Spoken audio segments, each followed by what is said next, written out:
The following is intended for mature audiences only. Discretion is advised.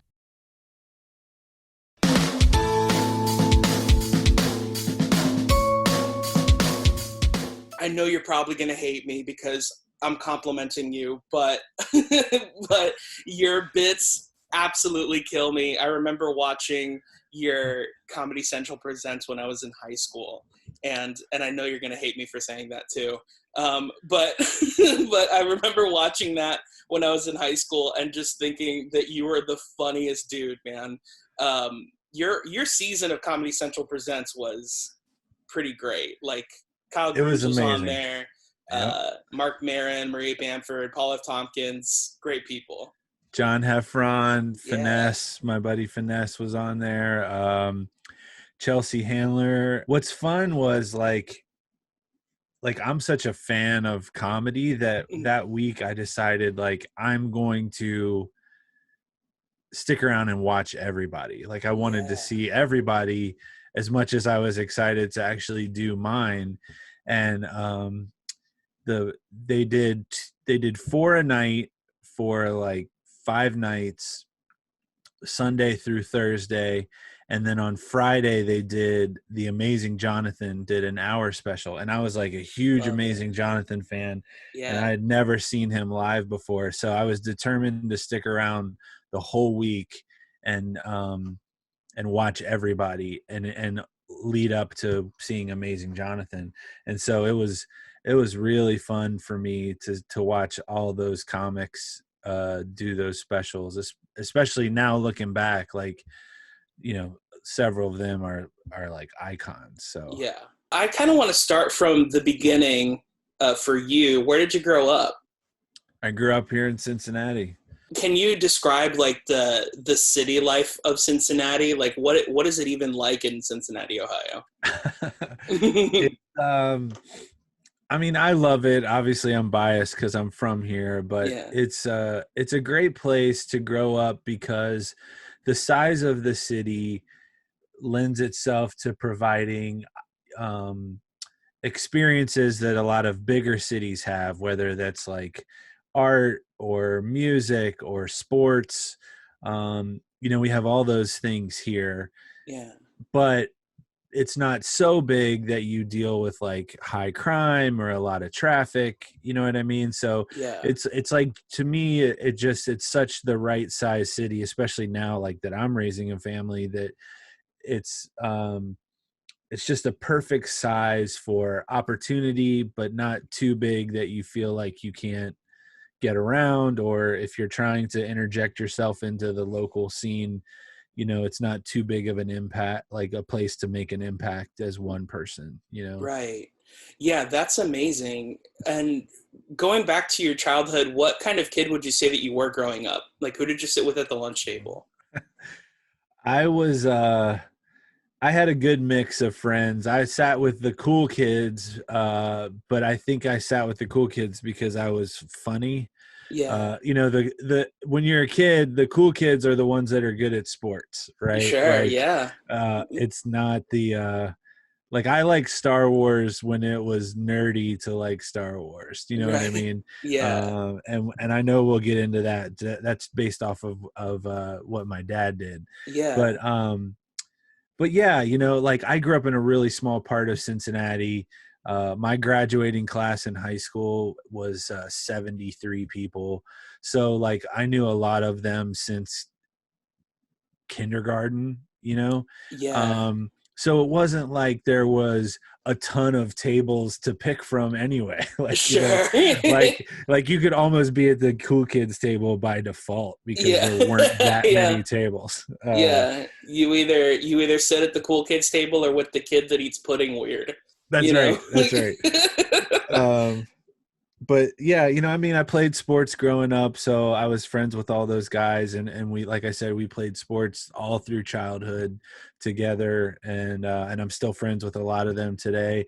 But I was never like the best athlete. You know, I was on all the teams, but I was never the best. So Yeah. I think that's kind of why I naturally gravitated toward comedy, because it was like what I kind of brought to the table of the cool kids table, I guess. Yeah, it's funny because like I played sports in high school just because I kind of wanted to. Like, I wanted to say that I tried and things like that. And the thing about me with sports is that 95% of the time I was terrible, but there was that 5% where I was so good. Like that last three that we needed in basketball, like it was me from half court, and they're like, "Really, Mike Valdes?" Like, like I would do like the impossible stuff all the time. That's like the only thing I was good for. I want to ask you, like, what kind of fandoms were you into as a kid? And I know that this is going to be a big question because, like, your dad had an amazing job, especially considering the audience for this podcast. So I'll let you tell the audience what your dad did. But as if you could just tell me about like the things that you love, like movies, television, music, anything, we can just sure go off on that. Well, my dad was he was a model maker for Kenner Toys here in Cincinnati. So, I mean, as a kid, there's nothing cooler than your dad working at a toy company. Yeah. And so so the only drawback of that was that a lot of the popular toys that weren't made by Kenner, like I never had, because I only had Kenner stuff, so like my friends that had G.I. Joes and Transformers and He-Man, like I very rarely, if ever, got those toys because they weren't Kenner toys, but I had Star Wars and Mask, the TV show Mask came up. And it was like Kenner's answer to it was like a G.I. Joe Transformers hybrid show. Yeah. Like where the vehicles turned into other things, but they weren't robots. They just turned into like, like a Jeep turned into like a Jeep that had guns that came out of the front bumper, Interesting. Yeah, you should look it up. There's actually talk like a year ago that they were going to do a Mask movie. It was such a cool show and a really cool toy as a kid to play with. One thing, I was just in you were probably there. I was just in a clubhouse room this morning, and I was talking about about 90s cartoons, and somebody said this so perfectly, where it's like the 80s and the 90s had such original ideas because that's all we had. When you describe a synopsis to like any 90s or 80s cartoon, it sounds like you're describing a dream. And then most people are like, yeah, I remember that. Yeah, like, like a car that would turn into a person and then he, kill, was a ninja. Yeah, I remember that. Like, and that's like the only time where it was literally everything was original. Now it's just like, oh, well, it's because it's a popular book series or it was popular 30 years ago or whatever the case. Now there's barely any original ideas. Yeah, you're right about that though. I think back to my fondest shows that I watched, and they were all based off of like fantasy. There was nothing. It seems like a lot of the cartoons now, I get a little bit of it because I watch it with my kids. Yeah. But like what they're into, it's very simplistic. It's all like really nice spirited, and that's good. That's what you want. Like, I don't think we realized when we were kids, that maybe subconsciously we were learning about, violence and the the struggles of good versus evil. Like my daughter watches a show that's like a rainbow tree that sings songs. Like there's no, you know what I mean? Like it's pure visual and audio enjoyment for her. There's no lessons being learned or anything like that. Yeah. And so, but you're absolutely right. Yeah, like Voltron and Thundercats and shows like that. It's just like somebody either had to be dreaming or on some really hard drugs to even come up with the concept of those. Yeah, and not only that, another thing looking back at it as an adult is that the marketing was so like for boy cartoons, it was like, you better watch this or you're not a man. Like yeah. Like, you better join the army. Like, that's hilarious. I never thought of it like that. There was, oh my gosh, there was a comedian that said this joke was so good. It was this joke where he was like, the only reason why I ever joined the Army was just because they called. That's great. It was so funny because it's like, that's what it was like back then, dude. Like, it was like, if they just called you and like, it was Nate Bargatze. That's who it was. Yeah. He was like, they just called, and I was like, oh, they chose me. Cool. And it's like, he didn't know that it was like, it's not like how it used to be. Right. Like, they're just calling you because they need people, as opposed to like, you're chosen, you know? That's hilarious. He's so good. He's too good, man. Like, that guy is unreal.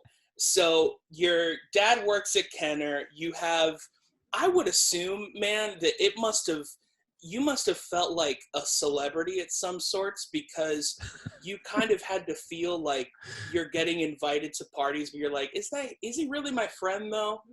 Or like, does he just want like the Endor playset, you know? Yeah, well, it's funny. I did get invited to all the birthday parties, but again, going back to what I said about how small the town was, like, it's hard to not get invited to everybody's birthday party. You know what I mean? Because like we just had such a small group of neighborhood kids, and it was it's a classic neighborhood that I'm sure a lot of people, like, I can't even imagine my kids living in that kind of neighborhood where it's like you go out and play, you come back when the street lights come on, So, it was just a different time back then, but you're 100% right. I for sure was invited because they knew that I would be bringing a toy to the party. Yeah, I mean, I would assume that you've had to have felt like a celebrity of sorts. It was fun. There was like, and I remember times where they would come and do like studies at my school where they would, toy companies would bring in toys and like let the kids take a look at a video or take a look at a toy and then give feedback on it. And I was never allowed to do that because my dad worked at Kenner. And then, there was other times where like looking back, it's like one of those things where if you wish you could go back in time on a selfish level, a lot of the stuff that my dad brought home was prototypes because, they would give him a blueprint. He would build a working model of the toy. Then they would make a bunch of marks on it saying like, we need to adjust this and this and this. And then that became garbage because they would have to make a new model with those adjustments. And so that was what my dad would bring home for me to play with a lot of the times. And like that stuff is worth, the prototypes are worth an absolute fortune, but that was the stuff that I was like throwing off of our porch into the yard, crashing into, you know what I mean? Like burying figures in the ground and stuff. The classic one is that when Return of the Jedi came out, initially it was supposed to be called Revenge of the Jedi. But George Lucas changed the name of the movie at the last minute, and Kenner had already printed up when you buy an action figure, there's like a cardboard backing with like the little bubble that has the figure in it. Well, those cardboard backs come in big uncut sheets, and they had a bunch of sheets that had already been printed for samples for Revenge of the Jedi. And so when they changed the name, those sheets became garbage and they got thrown in the dumpster. And my dad brought them home because he was like a car guy. Like his big thing was working on cars. And that meant he changed our oil when our cars needed their oil change. So he would put these cardboard sheets down in the garage to make sure that oil didn't get on the garage floor. Those uncut sheets that said Revenge of the Jedi are worth about $12,000 a piece. And I want to say we had like 8 or 9 of them. My dad used them to get oil off the ground. Yeah, I just imagine your dad putting oil in his car, and there's just stacks of money underneath your car. Yeah, because technically that's what it was. It was just stacks of money, Yeah, but if you knew that, then everybody would have kept that stuff. You know what I mean? Like that's why it's worth so much. I mean, to be fair, like my time when I was a kid, it was a huge deal when episode 1 came out, or like at least before it came out. It was a Yeah. really big deal. And because of that, everybody was trying to collect all the toys, you know? Yeah. So, and now they're like the least valuable thing on the face of the planet. Like Yeah, you're they're better worth off. nothing. Yeah. It's worth less than a penny, you know, like no one wants a Jar Jar Binks toy or like Anakin Skywalker Pepsi can. Like nobody wants that. You're right. Like, but yeah, that's like the closest. I mean, when I was in, I'll never forget when I was in 3rd grade, they re-released them. Yeah. I guess to kind of hype people up. Special edition. Yeah. And that was the first time I ever saw them. My dad took me to see them, and man, that was a great experience. And that was also like, to be fair, like I was lucky because when I was growing up, it was cool to like Star Wars, and like, Yeah. you know, like talking to people from your generation that are like, it was not cool to like Star Wars. Like, dude, it's a religion now. Like, I know. It's almost like and like the hardcore people, you know, now it's almost like it's nerdy to like Star Wars, yeah, like because it's ironically right. nerdy to like Star Wars now. But you know, there's just been so many things, especially in the last couple of years, like Kenner stuff, like stuff with the word Kenner on it from the company has just skyrocketed in value. It's become collectibles. And I was on some Facebook, or I got tagged in this post on Facebook, and it was like a collectors group that, you know, was like a buy sell trade kind of thing. And someone had posted my dad's business card and was selling it for like $250. Wow. Like my dad's business card. And I didn't know this person. They had collected it, and they were just like, here's one that I just came across, you know, if anybody wants it. And there was like a lot of people that were claiming in the comments, you know, like, I'll take it if he doesn't take it. And like, I could not wrap my head around, you know, that my dad's business card that I probably threw away 500 of them when he passed away, you know, out of a box that we were going through, that would be worth money. But, you know, like gifts that they gave to employees, my dad used to get, every year he would go to New York for the toy fair, and he would help set up the Kenner display at the New York Toy Fair of all the stuff that was coming out. And whenever he would come home, he would bring me their catalog, this toy catalog, and it showed every toy that Kenner was releasing in the next year. And they were just like the coolest books to look through, because I got to see all the toys before anybody else did. And like those books sell for crazy amounts of money now. And it's just wild to look back and think about all the stuff I had and threw away, because it was just, we had so much of it. It's crazy to think about that, man. It makes me kind of validate why my mom saves so much of my stuff, you know, because like my mom, like I'll visit my mom or whatever, she still has like my teeth, like she's gonna make some weird necklace out of it or something. Like who knows, man, one day my teeth might be worth something. 100%. If you know, you blow up, you become a global sensation, somebody figures out how to clone you based off of DNA from your baby teeth. I mean, like, who knows, dude? Yeah, man. Like, and then my molars are worth like $250, you know? That's hilarious. Yeah. The fact that my molars would be worth anything at all is hilarious. But yeah, man. So what other movies were you into? I mean, what movies were kind of inspiring you to like be a comedian, or like basically made you fall in love with comedy? Yeah. So my parents were very religious. They were very active Southern Baptists. So You're in good company. So are mine. Yeah. And they're Cuban, so it's worse. Oh yeah, I bet. So we were at church twice on Sunday, every Wednesday. Oh yeah, dude. You know, so that a full day event. Yeah. that limited a lot of what I was allowed to watch, you know. I hear a lot of other comedians talk about, you know, growing up in a house where they had, you know, Lenny Bruce or George Carlin albums playing in the background, and you know that's kind of how they got into it. Like that was not the case in my house. We watched Bill Cosby himself, which looking back may have been worse than listening to Carlin or Lenny Bruce, but I wasn't exposed to a lot of stand-up. And you know, as a kid, I liked all the kid 80s movies, you know, Goonies and E.T. and I would get to see movies whenever my dad did toys for something. So I got to see like Ghostbusters and Beetlejuice, and that's really cool, man. I'm sure there were some other ones, but Indiana Jones was big.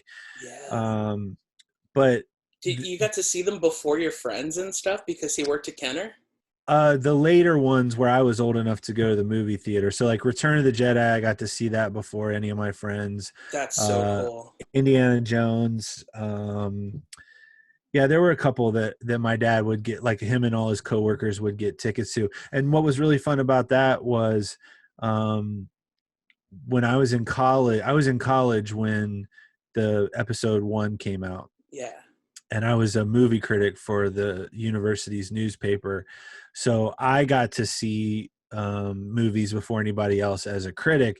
So I got to take my dad to see episode 1 before anybody else got to see it, which was really cool because when I was a kid, really he took me to see Return of the Jedi before anybody else was able to see it. So that was a really cool moment for us. But my sense of humor for sure was mostly influenced by my dad. My dad was a very funny guy. He was definitely he was the comedian of all his buddies, and he worked with a lot of characters, especially at the toy company. But him always being like holding court and being the funny guy at large events, whether it was a church event or amongst their friends, I picked up on that at a very early age, that people loved how funny he was. And so he was a big influence, but then also like Saturday Night Live, which I mean, to me it's still the glory days. I'm not one of those like, you kids, your SNL is not my SNL, you know, it's not like that, but I still, that cast was you know, my favorites of like Mike Myers and Dana Carvey and Phil Hartman. And then the early years of like Chris Farley and David Spade and those guys coming in, like that's what I grew up with at the right, you know, like they were prominent right when my sense of humor was really starting to get defined. And so that was why I started doing stand-up, is because I wanted to be on SNL. And then movie-wise, I loved slapstick, like Airplane and Naked Gun and movies like that, where like I love wordplay and puns. So those movies were always really funny to me. Caddyshack, Fletch, those movies really shaped my early sense of humor. And then when I was in college, you know, it was a lot of like the Adam Sandler, you know, Happy Gilmore, Billy Madison, Tommy Boy, movies like that, that came out that started veering me down that road even further towards SNL and wanting to do stand up as like a springboard to hopefully get to SNL. And then I just fell in love with stand up, and that's what I've done ever since. I'm Gonna Get You, Sucker. That was another one that came up in a room we were in recently. It's a movie that I don't think enough people have seen, but it was kind of like the black version of Airplane or Naked Gun, and it was Keenan Ivory Wayans and a great cast, or like a super young Chris Rock. And there's so many jokes in that movie that it still holds up today. It's still one of my favorites. But that was another one that I really liked as a kid. Like I would just watch it any chance I got. Because you grew up in like a conservative Christian home, I want to ask you, what did you have to sneak behind your parents? Like what were you not allowed to watch, but you like watched it at your friend's house or found a way to like, you know? MTV, like really anything on MTV, you know, it was all like, it was MTV's the devil, you know, like, like obviously over exaggerating that to an extent, but very rarely was I allowed to have MTV on, which meant like, Beavis and Butthead or, I mean, there wasn't really a whole lot of, like, cable was a thing, but it wasn't a thing. You know what I Yeah. mean? Yeah. Like if you wanted stuff that I really wasn't able to watch, it would have had to have been on like HBO or Showtime. And I only had a handful of friends that even had those, it was just, I don't know. It's kind of funny because you think like things were ultra conservative back then, but then also you watch a movie like The Goonies or Sandlot or like some of these movies that I have a real fondness for, of like, I remember watching this as a kid. Like I watch it now with my kids and I was like, man, I really forgot that they talked like this, Yeah. like it's so funny to think back of, like, we talk about how conservative things were on TV and what was like pushing the envelope. And now it's like you can get away with a lot more, but also the kids programming isn't as like rough. Like the kids don't talk back to their parents or say, like there's just, I don't know. I'm struggling to think of a perfect example, but like No, the I know Goonies exactly and the what you mean. Sandlot were for sure two that jumped out that I've watched recently with Yeah. my son. And I was like, don't say that. I Yeah. tell him like, don't say that. Yeah, like there's certainly not a Disney Channel show where they show a statue of a penis and them trying to glue it back together, Right. and them saying that's my mom's favorite piece. Yeah. Yeah. But that bit is so good, man. It is so It's so good. freaking funny. Oh man. That movie's so great. I want to move on into our next bit. What were your favorite snacks growing up? Oh my gosh, dude. They're still my favorite snacks. That's the Yeah, I problem. know. You're like, you mean like what I talk about in all of my hours? Yeah. You mean you mean what I bought yesterday? Yeah. I think I told this in our comedy room one night, but I was like, Billy Gardell, who is like an amazing comedian, and Yes. he was cast as the fat guy on a show about a fat guy. He told me that I shop at the grocery store like a high 6-year-old. So when someone like that is calling you out for your eating habits, you know that you have not evolved That as a is, person. that's a heroin addict telling you to slow down. Oh my gosh. It's like, that's a great joke. Like, Yeah, hey man, you're going a little too hard on this. like sugar cereals were the end all be all. I mean, You're in the right place, man. That's my favorite snack of all time. they were breakfast, and we called it a night snack in my Oh house. yeah. You have a bowl before bed, but all of them. I mean, Cookie Crisp, Fruity Pebbles, Cocoa Pebbles, Apple Jacks. I'm still a sucker for like some kind of special edition, only available for a limited time type thing. Like I'm on board with all of that. Yeah. Oreos today, I'll try like any kind of special edition Oreo Right. that comes out. But yeah, I mean, I have the sweetest sweet tooth of anybody that you will ever meet for sure.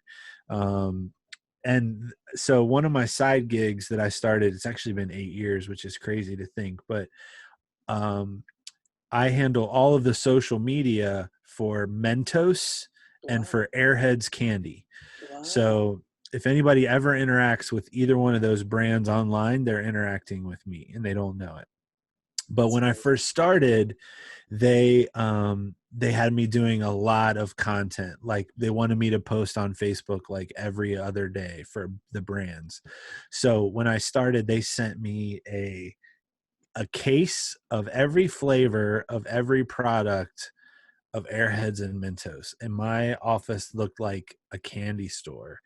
And it Wow. was like the worst possible thing. I put on 25 pounds just eating candy mindlessly because Yeah. that's how I still live my life. That's crazy. I love it so much. That's the best. I love it. You're in good company, man. I mean, it's funny. You were talking about cereal, and something that I love talking about on this podcast is cereal because I feel like that's the food that is the all-encompassing food of childhood. Like it's always the food that just reminds you of sitting down on Saturday morning and watching cartoons and things like that. So every episode of this podcast, I like to review a box of cereal with my guest. Oh, And sweet. yeah, man. And I like to choose a cereal that has something to do with my guest in some way, shape, or form. I kind of give them their spirit cereal, if you will. So I spoke with my sponsors over at Kellogg's. Now, by sponsor, I mean that I like them and I buy all of their products. And by spoke to, I mean that I tweeted them repeatedly and they never got back to me. So the cereal that I got for you is Little Debbie Oatmeal Cream Pie cereal. Can I tell you something funny? That was a Christmas gift from my wife this year. Was it? That's amazing, dude. That's how good you are at what you do. I love it. That's the Instagram clip. There's proof that in the pudding that I'm good at my job.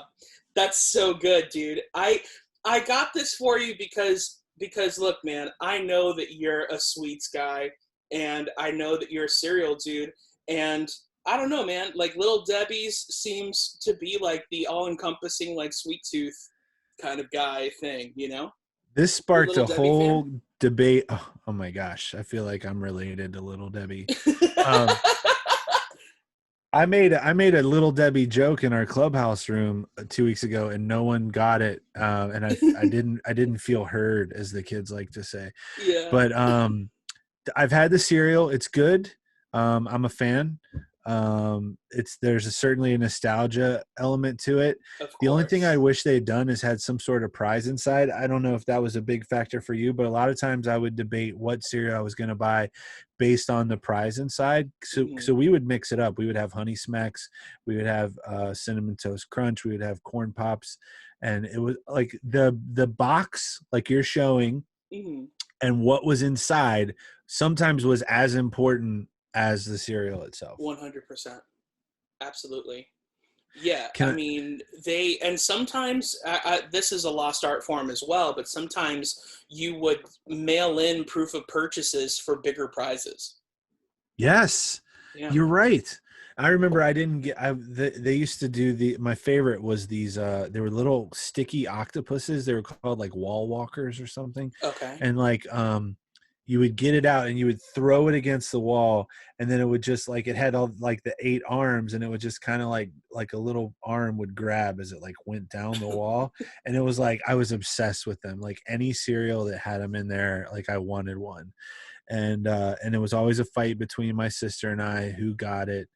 But dude, I mean, there's just so many. Like I could list 1,000 cereals that I loved. Pac-Man, Mr. T, like old school stuff that's not around anymore. Yeah, but you're I have a lucky question. You got to try all that. I have a question for you, and I think you'll appreciate this. Of course. And it might take some thought. It might be something you add to this podcast and ask future guests, because we got into, so I've been streaming video games. Again, if you can't figure out, I'm a giant child. So several nights a week, I get on Facebook Live under a video game account page that I created, and I stream myself playing video games and talking to my friends in the chat on the Facebook page, but then also the people I'm playing video games with, and it's sort of like a live podcast kind of deal.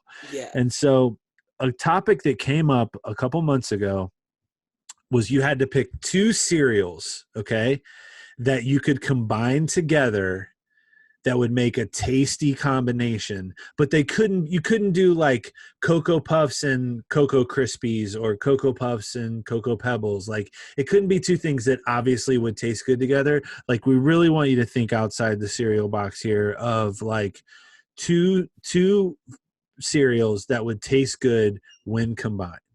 Man, this is a great question.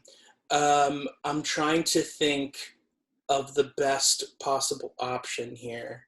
The one that I thought of that I have not tried yet that I want to try out is Apple Jacks and Cinnamon Toast Crunch. Yeah, I just feel like that idea. Apple cinnamon would play well together. It's the one that is leading in my brain right now of like, I think that we could be onto something here. Yeah, I think I think so like on a healthier option, I would go Honey Nut Cheerios and Grape Nuts. That would be like a good like texture kind of thing. But then for like fun stuff, That would be a man, good 3 hours on the toilet. Are you yeah, kidding that's me? true. Grape Also, nuts a and good honey 3 nut hours eating it. I don't know if you've had grape nuts before. It's like eating a tree. Um, so man, that's so good, man. It's harder than you think. It's It really really, harder than you think. it really is, man. Jeez, I think I think you're onto something with Apple Jacks and Cinnamon Toast Crunch, man. I Like, want someone who's listening to tag one of us or both of us on social media with yeah, their suggestion. And yeah, then for maybe we have sure. a follow-up show someday where we test out people's suggestions. Yes. Oh, okay, that is a great idea. That's like a live show idea right there. Love it. Yeah, I mean, man, Give it this some thought. is this It's is tough. too good of a question, man. I All want right. to move on into this next bit here. Okay. Um, we we've already reviewed the cereal. However, since we're Zoom conferencing, I want to do something a little bit more fun. I want to kind of do like a ad for Little Debbie oatmeal cream pie cereal. Now, it would be fun to do an ad, but I think it would be more fun to do it as Little Debbie. So what I would like for you to do, Josh Sneed, is for you to do the best oatmeal cream pie cereal commercial or ad for all of our listeners here as Little Debbie. And once this is all edited, I'll put music underneath it. It's going to sound great. It's going to be amazing. Let me So, ask you a question before yeah, go for it. I try this. How clean is this podcast? You can say whatever you want, man.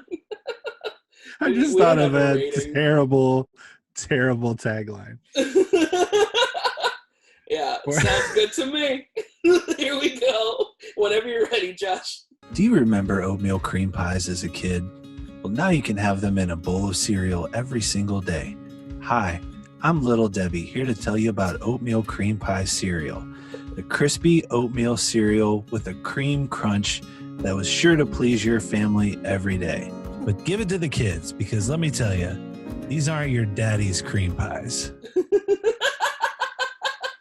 So good, man. It's terrible. Oh, man. Yeah, Little Debbie oatmeal cream pies, ladies and gentlemen. They said it couldn't be done. They were probably right, but we did it.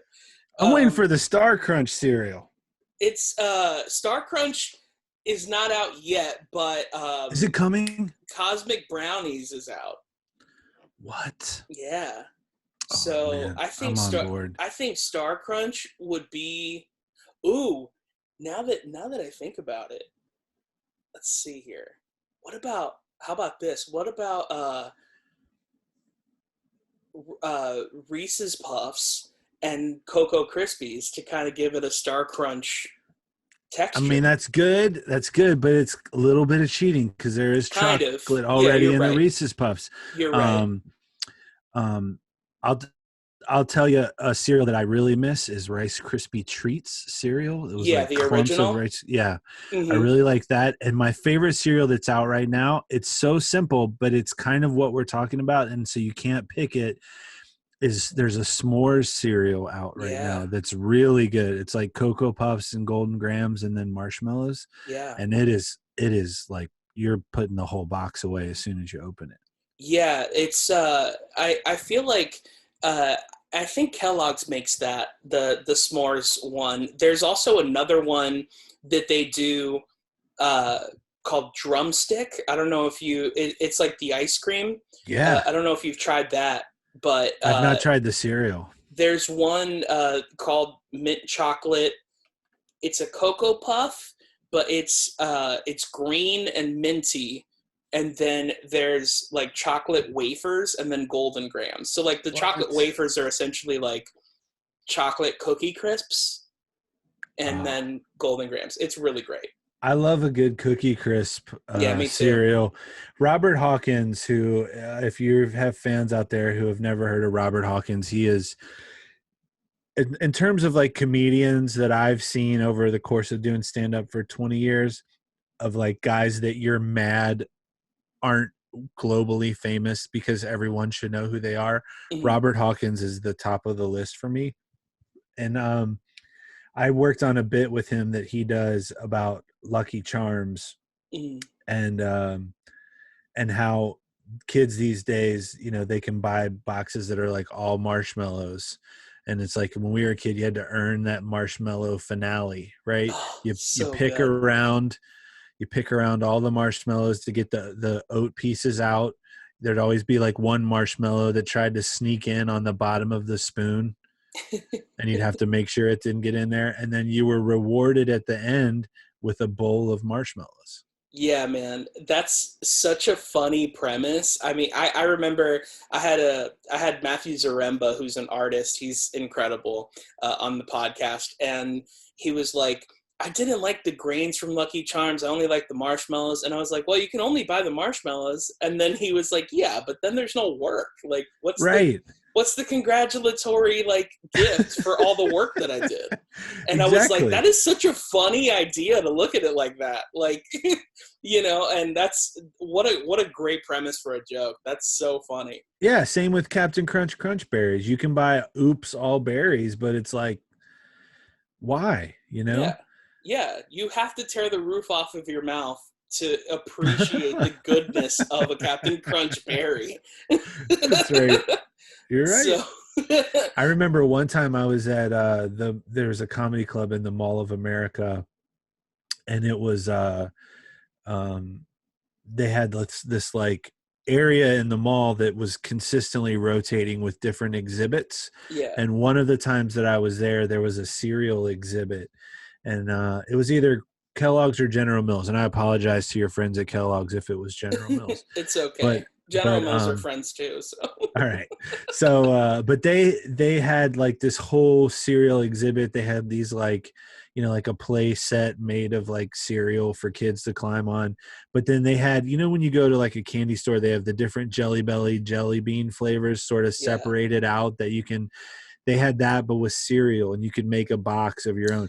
And I, you know, I wasn't in the mindset of trying to figure out a really good combination. So back then I just did like a whole, like I put everything in there. You know, I was like not putting a lot of thought into it. But you would have really appreciated it. Man, Like can I tell you, if I had stupid money and if calories didn't matter, I would have that in my house. Like, do like you remember ice cream cone cereal?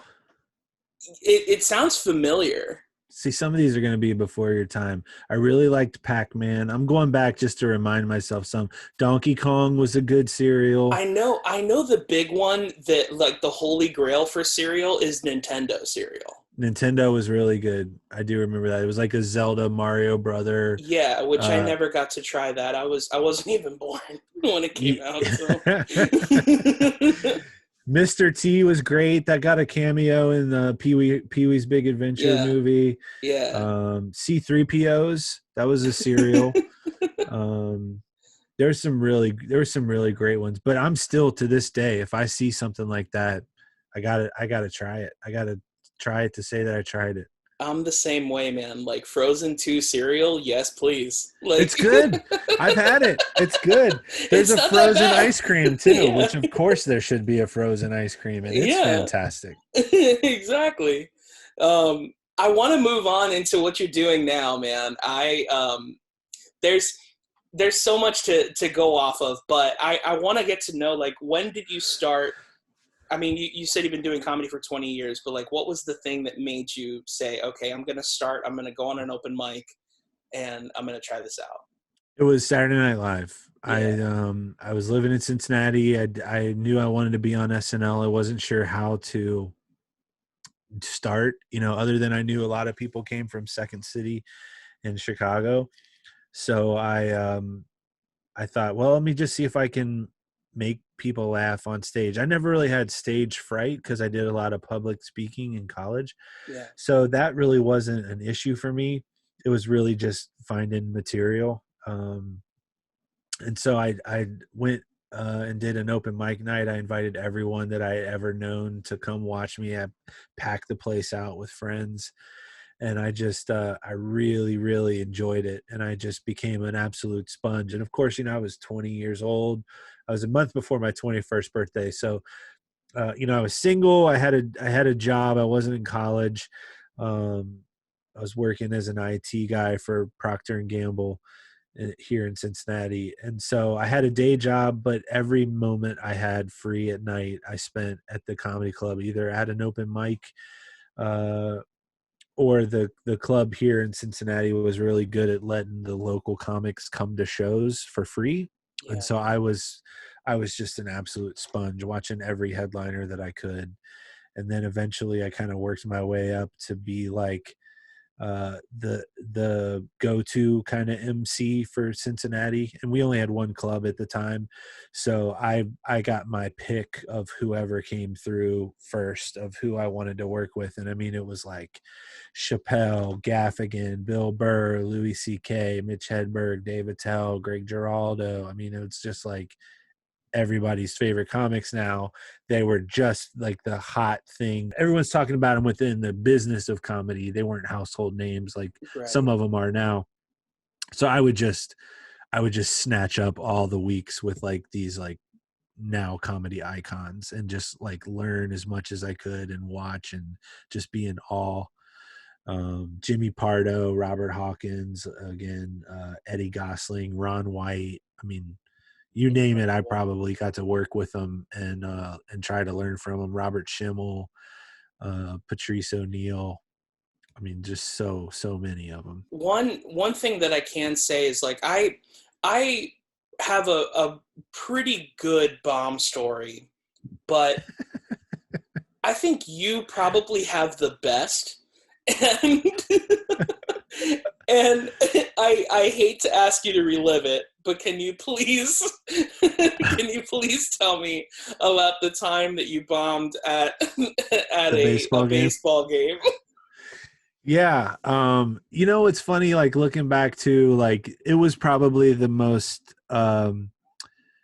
like amazing bomb in terms of just the way that this story kind of plays out, but it wasn't the bomb that made me like question whether I ever wanted to do stand-up again. Like I've had those also. Like I'll tell you this story too. Gary Owen, who is a comedian that is from Cincinnati, he was doing a an urban show here that was mimicking kind of like Showtime at the Apollo that he was hosting, and he was promoting it with Bengals wide receiver Chad Ochocinco Johnson. Okay. And so Chad Johnson was like the most popular Bengals player. Everyone loved him. My business partner in my t-shirt company is an artist. He had done this amazing Chad Johnson painting that I bought off of him and had hanging in my house. And so one night Gary Owen calls me and he's like, "Hey, you want to come do this show?" And I was like, I don't know. It's a pretty rough show. Because sometimes it doesn't matter how funny you are. They've just already decided before you've said a word that they don't like you. Right. Yeah. And so he was like, "No, I'll give you a good intro, and everything." He's like, "Chad will be there." And I've been wanting to get this painting signed. And so I'm like, "All right, man, I'll come down." I was like, "I'm going to bring this painting and try to get it signed by Chad." And he's like, "Yeah, do it. He's super cool." So I go down to the Funny Bone and I bring my painting, and it is packed. I mean, like they're turning people away. There's so many people in there and they are loud. They are rowdy. And so I'm like, "Oh man, I don't know if I should do this or not." And so he cause I don't look like anyone else on the show. Sure. Right? I am the white guy wearing a polo shirt with jeans, Yeah. and he talking said about farting on Jessica Simpson. Yeah, well, I didn't even get that far. So he says, he's like, "All right, I'm gonna bring up the next comedian," and he's like, "Y'all ready?" And they were just kind of like, and he's like, "He's been seen on Comedy Central, blah blah blah. Give it up for Josh Sneed." And there's this like tepid applause as I'm like walking up to the stage, and I get to the microphone, and by the time I get it out of the mic stand, everyone is completely silent. And I was like, hey everybody, how's it going now? You suck. And I was like, jeez. all right. I go, so the other day we don't want to hear it. And I was like, oh my God. So I'm just like this has never happened to me before, where I don't even get a word in. And so I go, you know what? I just, maybe this was a bad idea. And I just kind of and somebody's like, yeah, it was. And I put the mic in the mic stand. I start to walk off stage, and Gary like sprints up to the stage, and he starts scolding the audience. He's like, I am disappointed in you. I can't believe you would do that. This was my friend. He's been on TV. That is not the way to treat people. I'm going to bring him back up here. And I'm over off to the side, like, do not bring me back up here. I do not want to come back up there. He's like, I'm bringing him back up here, and you guys are going to give him some respect. And I was like, oh, no, what are you doing, man? He's like, let's try this again. Are you ready for your next comic? And they were kind of like, Murr. And he's like, are you ready for your next comic? And they're like, yeah. So he introduces me again. They're clapping. I'm like, oh, all right. So I get to the mic, pull it out of the mic stand. I'm like, so the other day I was boo, and the whole place just starts booing me again. And I was like, nope. And I put the mic back in the mic stand, and I left, and I got Chad to sign my thing on the way out. So it was like the silver lining to that night. Right. But my God, I questioned everything after that night.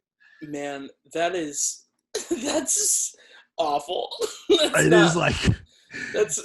mean, it reminded me, because like Keenan Wayans has this hilarious story about gosh, what's his name? Andy Kaufman.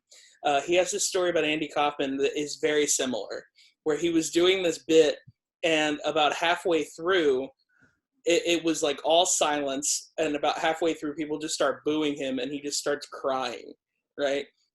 And then and Keenan is like, same exact thing, where he's just like, oh man, like, I'm disappointed in you guys, like, he's on Taxi, and like, all these different things, and like, let's bring him back.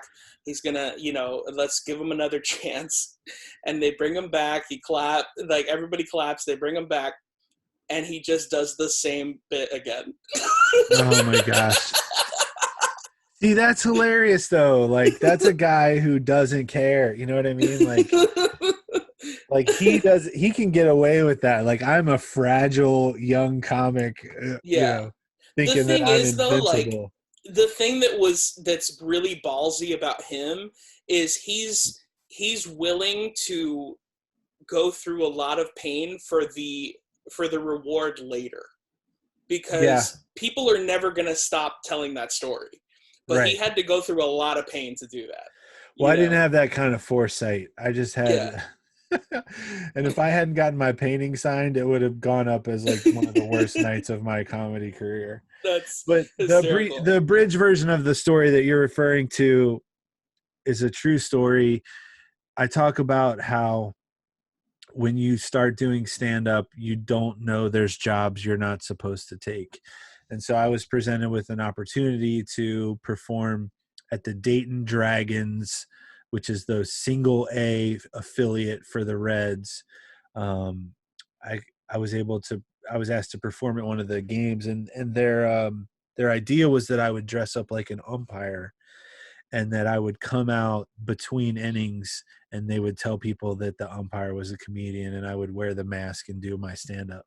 Well, right before I was supposed to go out there, the real umpire, makes a terrible call, gets into an argument with the star player and the manager of the Dragons, and ejects them out of the game.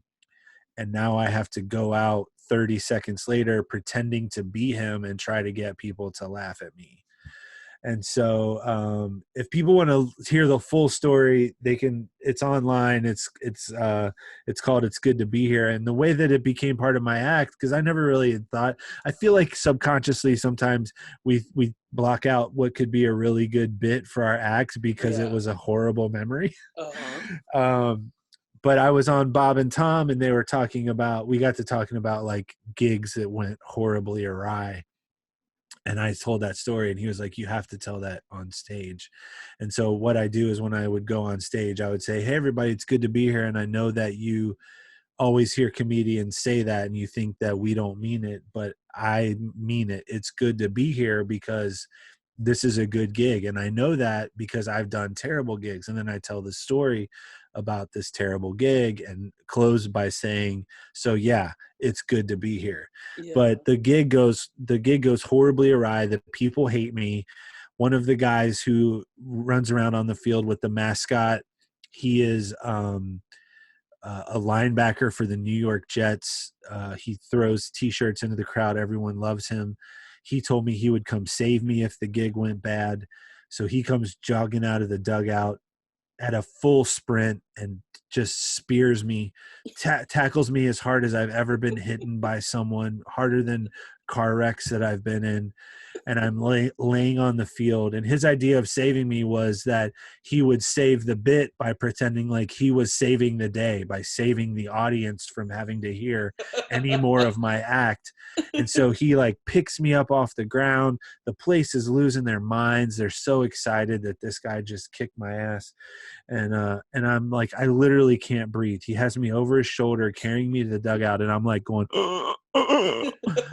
And then underground, he says, were you crying out there? And I was like, no, I couldn't breathe. Like I thought I had an injury to my sternum. Like I legitimately thought I was going to die, and you're making fun of me. And I've only been paid $35 to do this stupid gig in the first place.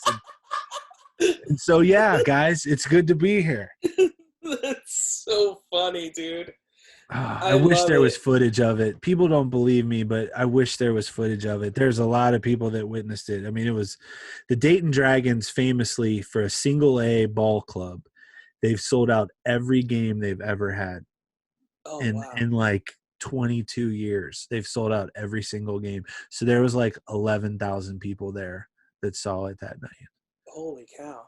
Yeah, including my parents, who I said, hey, Mom and Dad, why don't you come watch me do stand-up in front of a stadium full of people? And then they proceeded to watch their baby boy get tossed around like a rag doll on the baseball field because everybody was booing him and throwing hot dogs and pretzels at him. 100% true story. Again, it's one of those things where, like, in the moment, it was a nightmare, but you got to be kind of grateful. You know? I am. And we talk about this on our Clubhouse, you know, that like our Clubhouse show where we try to recreate the green room of a comedy club. That's what a green room is. It's us telling probably the worst things that have ever happened to us, and everyone else in the room listening, laughing like it's the funniest thing they've ever heard. Like that is the essence of the green room of a comedy club, is to laugh at pain of everybody else. Yeah. I mean, to be fair though, I feel like the only reason why comics laugh at other comics is because we know the pain. Yeah. You know, like we can relate. Yeah. We don't have the same story, but we can relate, you know? Right. So man, that's hilarious, dude. I mean, my bomb story, like I've told it a few times on the podcast, and there's many that people can listen to that are in the archives somewhere. But once I heard your bomb story, I was like, wow, that is pretty horrible. Like for sure, that's probably the worst thing that could ever happen to you. Well, what's yours? Ever. Like what was the genesis of yours? So mine was I did a audition as a stand-up for a variety show. And for the audition, they decided to have a full audience of people, but they liquored them up like with free alcohol.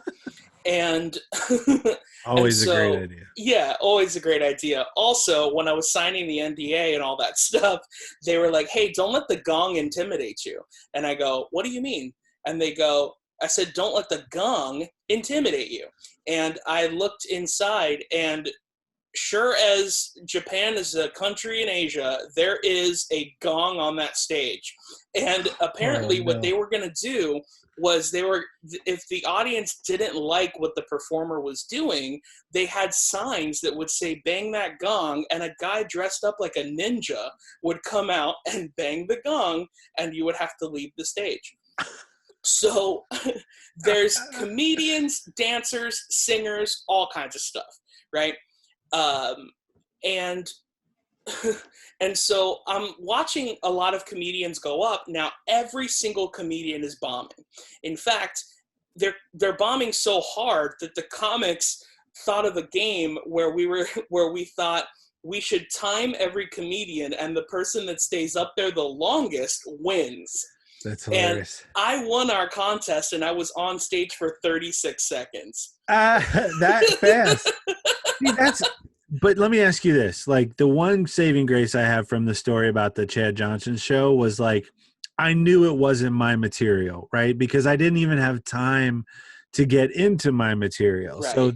So like it would have been worse to be up there for 5 minutes and get silence or no laughs or boos, 100%. right? Than it is to, like, just realize, like, they've already decided they don't like me and they're not going to give me a chance to make them like me.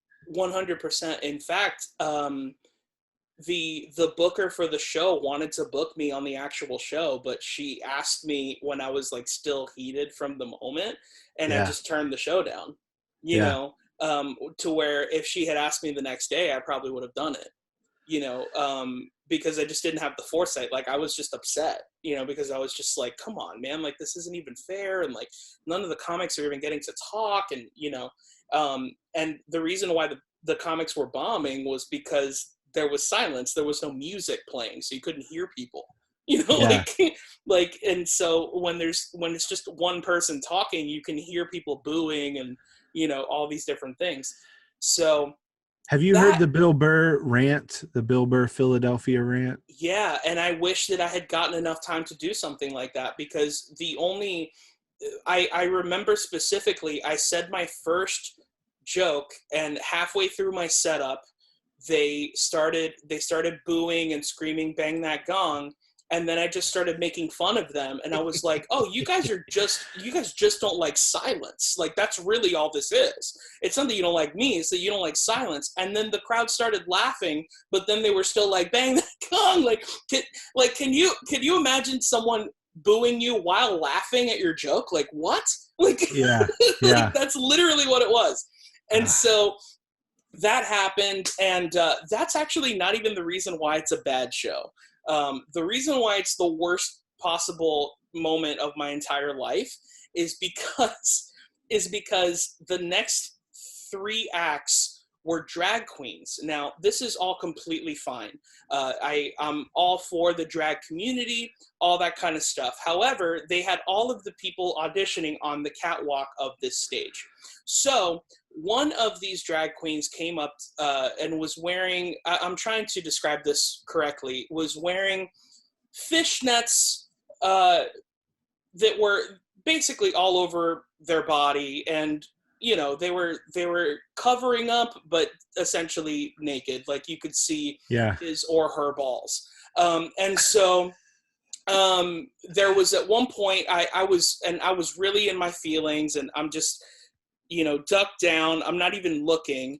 And I guess in their music, they had a cue, and they chose me to be a part of their musical cue, but I didn't engage because I was upset.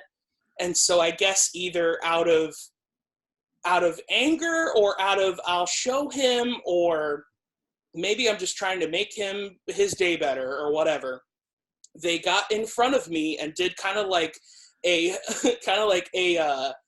center fielder football thing, and like hiking a football, and smashed his ball sack into my forehead. Oh, no. And I've had some pretty bad shows, but nothing is ever as bad as getting someone's nuts on your forehead. Getting dunked on by a drag queen. So that's why that's the worst bomb I've ever had. Oh, man. Your But consolation prize was a tea bag. I mean, yeah, that is oh my just god, dude, it was crazy. I mean, and and the thing that sucked too is that it made, obviously it made everyone laugh, and I'm like, oh great, like the comics can't make him laugh, but like this guy puts his balls on my forehead, like but it's then like it goes back to high school where like you're the funny kid, and but like you still don't get as much respect as like the guy making fart noises because he's the quarterback of the football team. You right, but know? then at some point, like I've tried to convince myself, and maybe I haven't done a great job of it, of like if that's what wins this contest, do I really want to win this contest? Right, You know what I mean? exactly. Like Fair. I used to be obsessed with comment cards, like when I first started doing stand up, where they Yeah. would, every club had the same comment card where it's like, get on our mailing list and tell us what comics you'd like to see here. And especially when I was very first started headlining, I'd go get all the comment cards for the night or for the week, and I'd go through them and I would see like what they thought of the show, but then I would look at who they wanted to see at the club, and then I would determine whether or not I liked their opinion. Right. So it'd be like, if they were like, I love this guy, and then they would also request like 5 comics that I thought were terrible, and I'm like, no, I don't want you to like me. I don't want to be lumped in with them, That's so funny.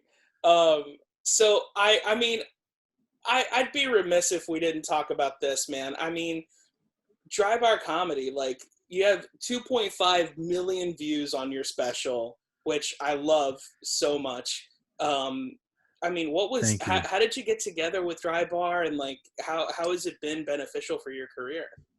So a buddy of mine, Patrick Keene, very funny comedian, had told me he did like season 1, and he had said, you'd be perfect for it because you have to be clean. That's the biggest thing, and Hmm. I'm pretty clean anyway. Um, and he said you would be really good for this. And at the time, the only way you could watch the Dry Bar specials was through their service. They basically were partnered up with this service called VidAngel, which I called Mormon Netflix. Hmm. And it's, they got in a lot of trouble because what they were doing is they were taking like popular movies and TV shows, and then they were editing out like all the curse words or the violence or the nudity or whatever. I always joke that like the episode of Game of Thrones on VidAngel was like 46 seconds or something. Yeah, it's And just the theme song. yeah, and and then it goes right to the credits. Yeah. Oh, No, that's no, no, no, hilarious. no, Um, no. and so the exposure side of it was never really a big thing for me in terms of like why I would want to do it. And so I talked to a couple people about it, and I knew that they did a really great job of filming it. I mean, it's like an 8 camera shoot, and you get a copy of your set when you're done. So what enticed me was to be able to get a new tape that I could then hopefully use to get, work in a club, or, Right. at the time even send to colleges, or even some corporate stuff. I thought at the very least I'll get a really good tape out of it. And so I went out and I did it, and I did material that I had pretty much done either on an album, or on TV before. I didn't do really any new material, and that was on purpose, because I wasn't sure where all that it could possibly end up. So I didn't want to burn any like new material, Right. on there with it being such an unknown. And so I did this special. I was really happy with how it went. They were super kind to me. And then at some point between when I filmed it and it came out, they struck a deal with Facebook, and they became one of the first, um, Facebook pages that was trying this new method of advertising, because Facebook really wanted content. They were sick of people leaving Facebook to go to YouTube or other places to watch stuff. They wanted people to stay on Facebook. So Dry Bar was one of the like experimental pages that they worked with for this new, like like you watch a video and there's an ad with it, and so the person whose video it is gets like a little bit of revenue. Well, when they did that, Dry Bar just exploded, like unbelievably exploded, and my special came out right in the middle of it. Yeah. So I was really happy with how it came out, but then I was also very lucky with the exposure that it got from the platform. And what they were doing is they were chopping it up. They weren't releasing the whole thing. They were chopping it up into like 3 or 4 minute clips, and each one was getting like millions and millions of views. And I think total now between YouTube and Facebook, between all the little clips and the full special, which is on both of them now, I mean, it's over like 50 million views, which is crazy, because nothing that I've ever done for like Comedy Central or Last Comic Standing, none of that got the kind of exposure that Dry Bar brought me. And it was something that I never expected when I signed up for it. So I was really lucky. It was a right place, right time kind of thing. And I was luckily in a point in my career where I was able to take advantage of it, but it's insane the amount of like new fans or work that I've gotten from something that I really had no aspirations of it doing any of that for me. Yeah, it's a new age, man, because doing a popular podcast is sometimes better than doing the Tonight Show now. Yeah. Like if you were on Rogan, you get more exposure than going on Fallon. Yeah, it's crazy. Which is nuts, and it's like, and that's, I mean, granted, that's not to say that going on Fallon wouldn't get you exposure. It definitely will, but it's just, there's millions of people that are listening to podcasts and things like that, and you just never know what the next trend is going to be. And that's right. why that, like Bill Burr did the same thing with Netflix. Like he did his special with Netflix when Netflix was nothing.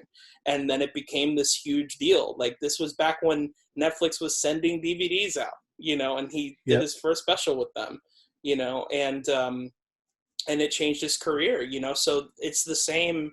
I would say it's the same thing with you and Dry Bar, where because of that, you're able to get exposure and you can do more rooms and bigger rooms across the country because people know your name and people know who you are, and they know what to expect when they go, to a Josh Sneed show.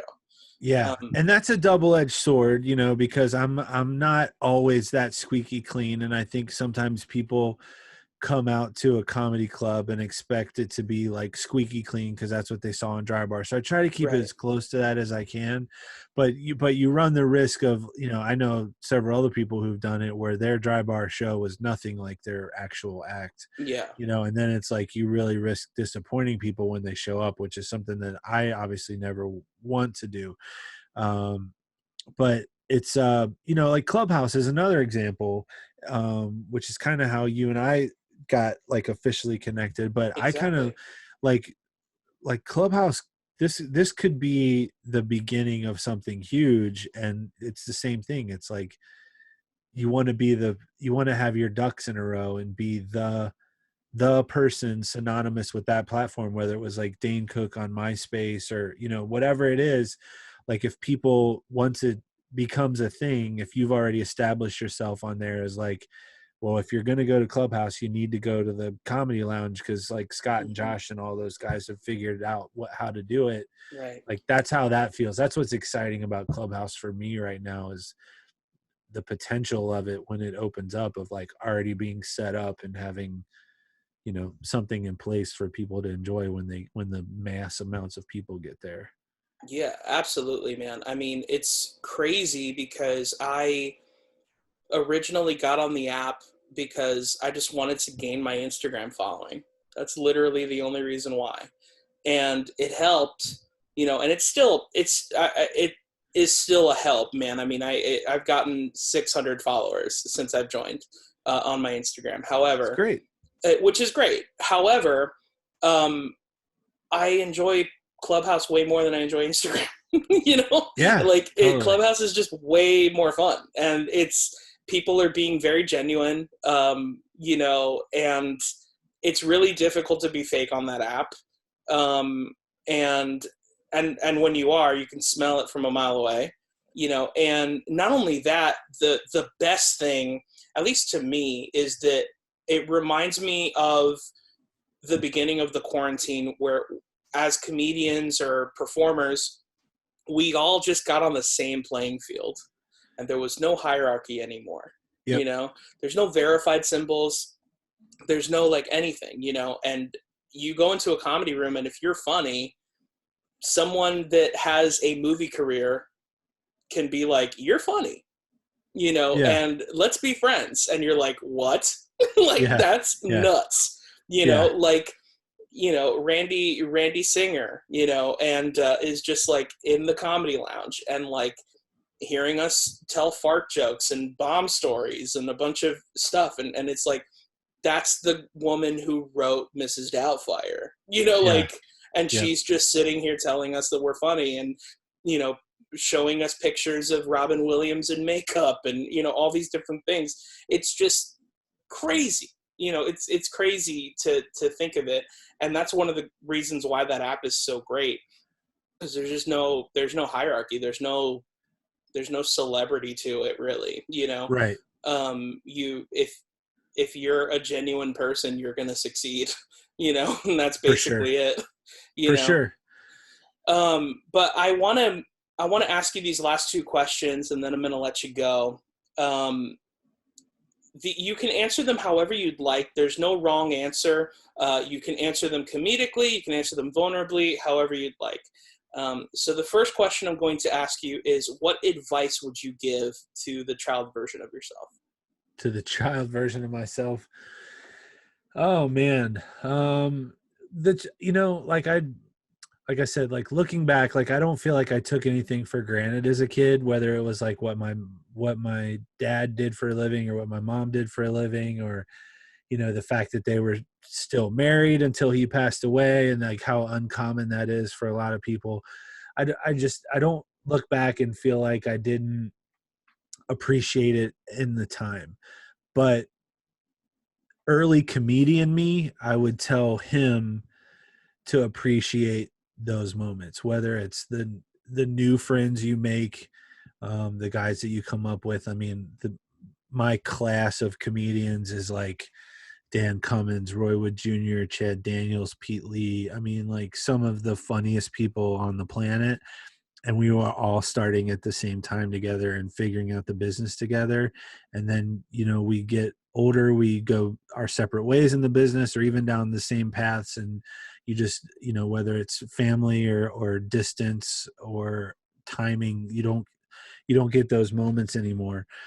And then, you know, even in taking that a step further, like as you're coming up in comedy, everything you do that is cooler than what you did before, you think is your new normal. And you never know what level you get to that it starts to kind of come back down again.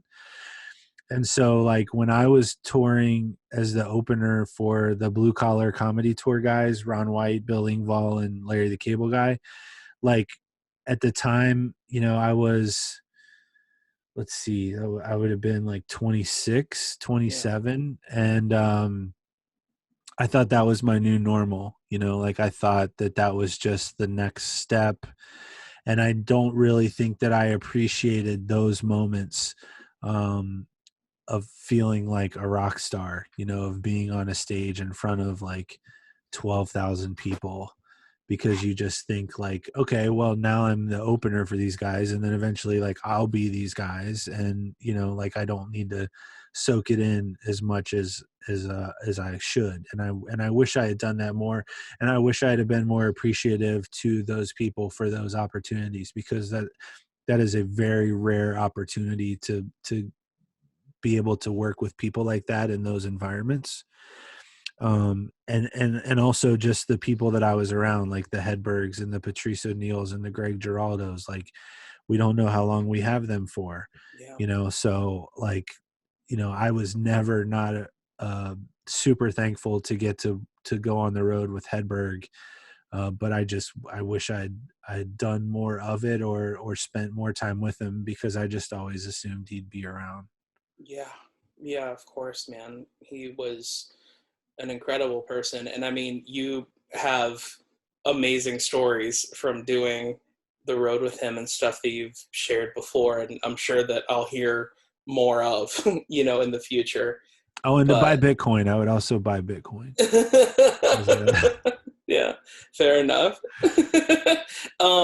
So, I was kind of talking with you in the room last night about this, but I kind of feel that when we're performers and we're in the business as any kind of performer, the magic kind of starts to die, because exactly like what you said, exactly, the new normal, it's this new normal that we have, and we're thinking about what's next and all these different kinds of things.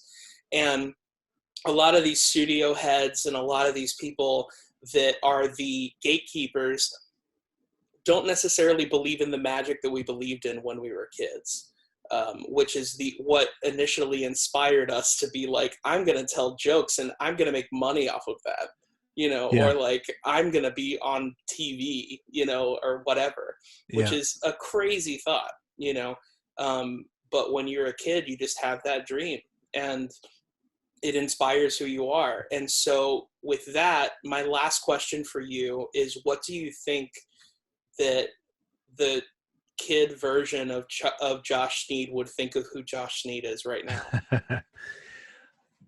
Man, I don't know, dude. That's a tough question. I'm I trying to feel get you to cry, dude. Here we go. no, I'm not letting it happen. I mean, I hope he would be proud. It's like you start doing stand up because you love to make people laugh, right? Yeah. And one of the things that I noticed when I started doing stand up was there was these old headliners that were like the road dogs, like the real road dogs, like lived out of their car.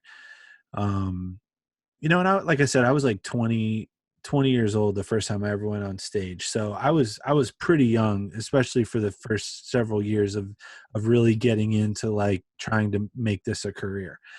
And there was just this consistency of guys that had been in relationships, whether they're married or had kids out of wedlock or whatever it was, but they didn't have a relationship with those people now because they weren't around, like they just legitimately weren't around because they were always on the road. And whether that was out of necessity or not caring, like, I don't know, but it happened often enough.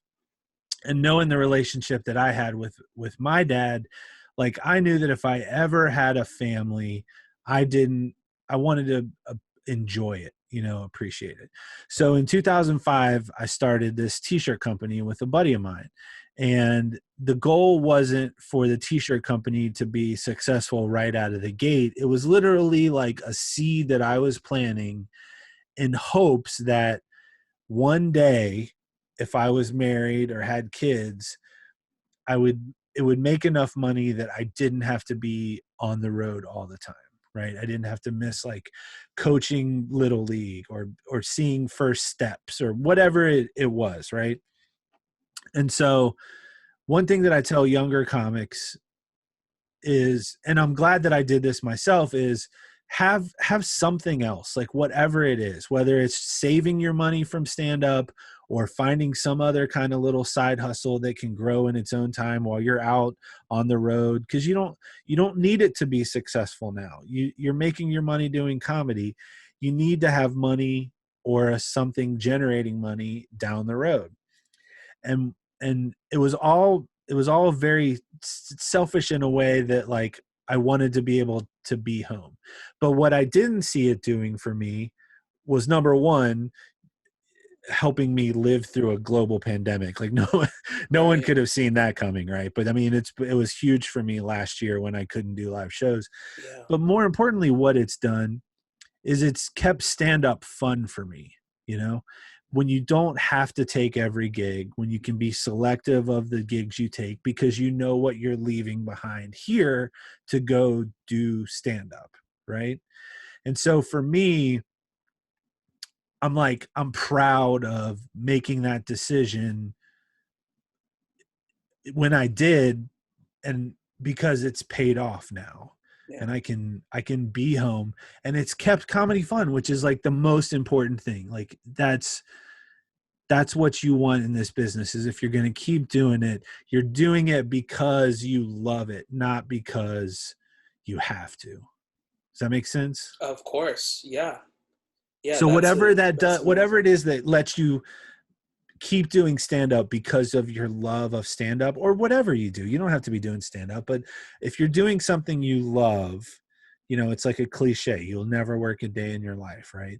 And so I never wanted stand up to feel like a job, Yeah. so to speak.